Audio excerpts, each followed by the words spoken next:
On every Buddhist altar, there's a representation of the Buddha's body, which is usually a statue, and the speech of the Buddha, which is a text, and then there's the mind of the Buddha, which is a stupa.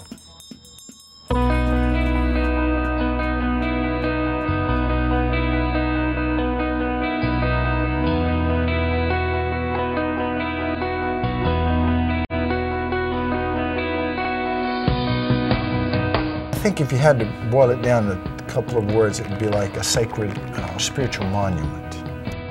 Stupas symbolize the body, speech, and mind of the Buddha. They symbolize the whole path. I think having a stupa like this in Raleigh, North Carolina, as I mentioned earlier, it's just unbelievable when I think about it, that all the causes and conditions have come together for something like this to be created. I don't think there's anything else in this part of the country that's comparable. This is a rare stupa. There's one in Swayambhu in Kathmandu, which we're modeling ours after, but this is a pretty rare one to be built and built as big as it is. Every part of the stupa symbolizes like inner qualities that we can build, we can develop inner qualities. So actually that like entire, like stages how to reach highest level of peace of mind. That's what the stupa is about. It's a sacred monument, and it's a source of inspiration, and it places positive impressions on our mind, on the mind streams of people who have no concept of what it is, for them to be happy, for them to have happiness and to actually achieve enlightenment in the future. Just having the imprint of this stupa on one's mind creates the causes for enlightenment. The time, it was around the year 2000. I can't remember exactly the date. But Lama Zopa Rinpoche had come and given some teachings, and one of the things that we often ask is, what can we do to make the Dharma more accessible, to make it, to help the center grow, because the purpose of the center is to help people. So we want to grow so we can help more people. And Rinpoche, he always comes up with big ideas, and this one was to build a stupa. That was before we even had this building that we're in now. It's when we were in a very small rental space, and there was no possibility of building a stupa at that time.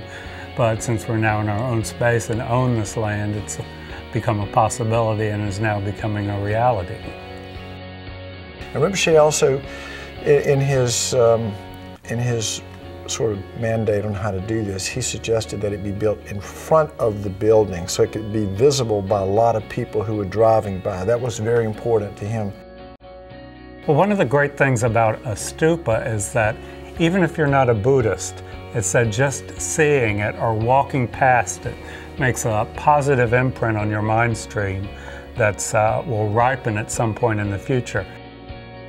Anybody who has the visual impression of it, whether they believe in, whether they understand it, whether they have any sort of faith in the power of a stupa, they will receive a blessing.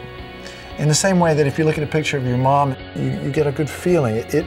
It'll be a beautiful, amazing work of art. And so we have a fantastic location for this. The stupa's facing a major road. I think there's several thousand cars that will go past it daily. We're right near the state fairgrounds, so during that time of the year there'll be tens of thousands of people who are exposed to the stupa. And then we have a railroad track with Amtrak trains on it that go by several times a day. So it's a very powerful place to build a stupa. I think I can't really answer this, but I think the merit is even greater just because of the location.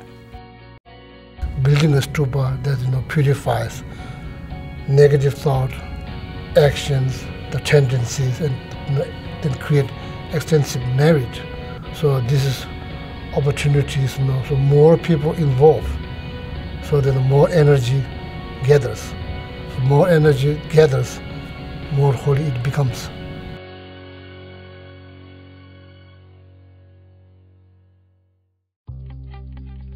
These stupas, they come in lots of different shapes and sizes, but this is a pretty rare one to be built and built as big as it is.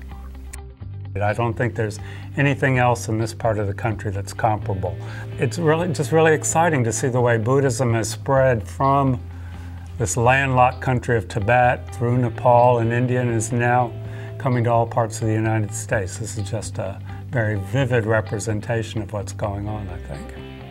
Somebody who's practicing at the level most of us are need to look for opportunities to create merit, and one of those opportunities is to either work on a stupa or contribute to the creation of holy objects that might go into the stupa, or make monetary donations toward paying the bills of the stupa. So there are a lot of ways somebody who's really intent on practicing Buddhism and practicing the perfection of generosity sees, for example, contributing to a stupa as a privilege and an opportunity.